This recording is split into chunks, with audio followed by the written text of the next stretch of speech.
ইন্নাল হামদুলিল্লাহ ওয়াসসালাতু ওয়াসসালামু আলা রাসূলিল্লাহ ওয়া আলা আলিহি ওয়া সাহবিহি ওয়া বারিক ওয়া সাল্লিমা তাসলিমান কাসীরা। বন্ধুগণ, আল কোরআনের দার্সে আজকে আমরা একটি আয়াতের তাৎপর্য জানব।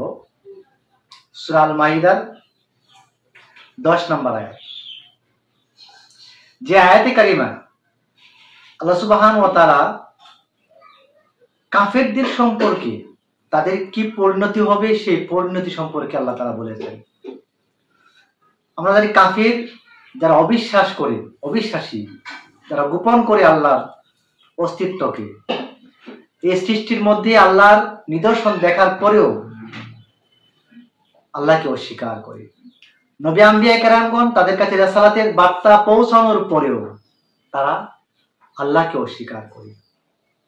অনেক নিদর্শন, অনেক বাস্তবতা তাদের কাছে উপস্থাপন করার পরেও, দলিল আদাল্লিল প্রমাণপঞ্জি দেখানোর পরেও তারা আল্লাহকে অস্বীকার করে। তাদের কি পরিণতি? সূরা মাইদার 10 নম্বর আয়াত আল্লাহ পাক বলেন, বিসমিল্লাহির রহমানির রহিম, ওয়াল্লাযীনা কাফারু বিআয়াতিনা, ওয়াল্লাযীনা কাফারু যারা কাফের, ওয়া কাযযাবু বিআয়াতিনা, আল্লাহ পাক বলছেন যারা কাফের, ওয়া কাযযাবু এবং যারা মিথ্যা বলে আল্লাহর আয়াতকে, আল্লাহ বলছেন ওয়া কাযযাবু আয়াতিনা, যারা আমার আয়াতকে মিথ্যা প্রতিপন্ন করে, উলাইকা আসহাবুল জাহিম, তারা হচ্ছে জাহিম নামক জাহান্নামের বাসিন্দা। তারা জাহিম নামক জাহান্নামে অবস্থান করবে।